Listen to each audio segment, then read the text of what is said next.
L'invité de Frisson Radio. Je suis Prudent Victor Topanou, maître de conférence à l'université d'Abomey-Calavi. Est-ce vrai que le président de l'Assemblée nationale, maître Adrien Oumbédi, vous a consulté sur la mission qu'il conduit en ce moment? Bien sûr. Et qu'est-ce qu'il vous a demandé exactement?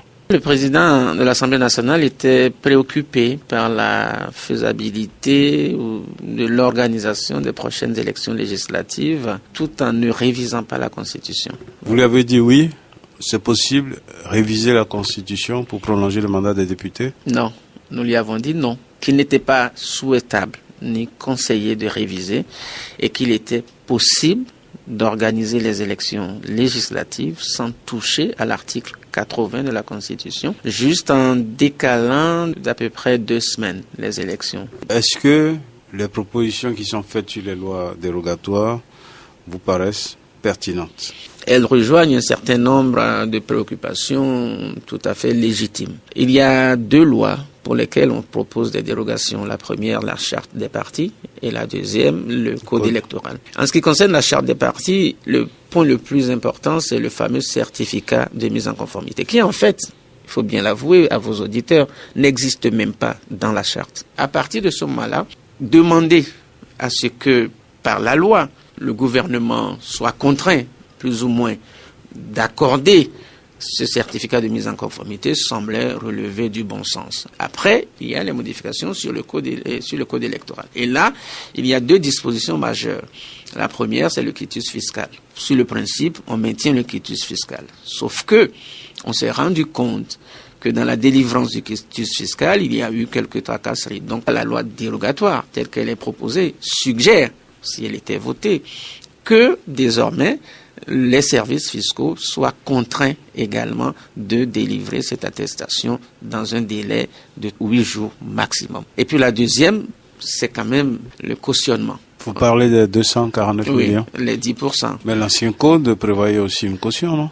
De principe, 100 000 francs. Tout le monde n'a pas la capacité de payer 249 millions pour valider une liste électorale. Ça n'a juste Et là, ils préconisent quoi? La suppression de cette caution? On propose de revenir à l'ancien système, revenir au montant de 3 millions à raison de 100 000 francs par titulaire. Professeur, vous avez dit tout à l'heure que le président a lancé cette mission le 6 mars. Nous sommes aujourd'hui plus de 20 jours après. Mais pourquoi il n'y a pas consensus et qu'on va de report en report? Malheureusement, l'observation objective nous oblige à constater que les blocages viennent des députés qui soutiennent le président de la République. Mais ils répondent le contraire, que c'est pas eux qui bloquent.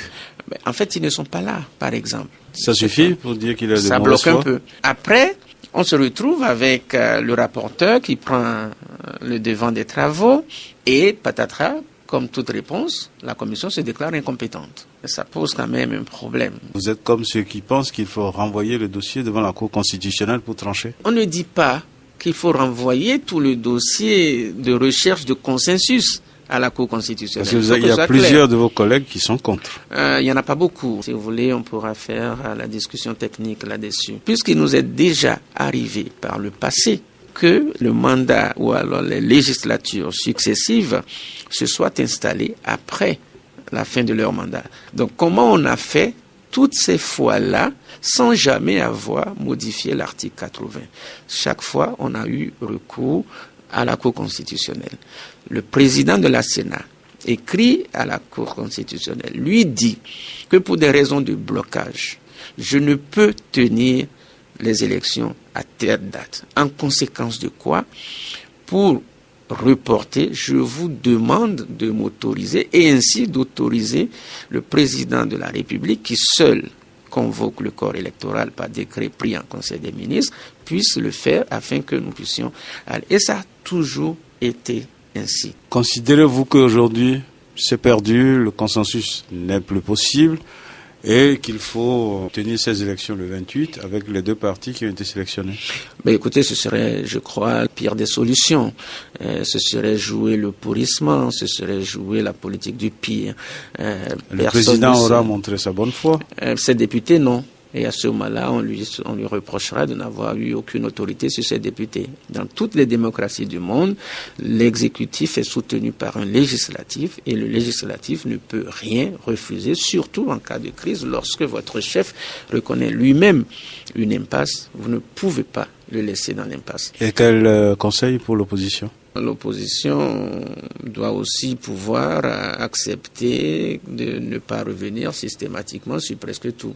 Je pense juste qu'il y a des dispositions qui créent problème à l'application. Ce sont ces dispositions-là simplement qu'il suffit de remettre en cause, sans remettre en cause l'économie générale de cette loi. On peut demander à l'opposition d'être raisonnablement opposante, en acceptant le principe du cadre général de la loi, mais bien évidemment en tenant bon sur un certain nombre de dispositions qui aujourd'hui apparaissent totalement, non seulement antidémocratiques, mais disons plutôt liberticides. Victor Prudent Topoualou, merci d'avoir répondu à Frisson Radio. C'est moi qui vous remercie.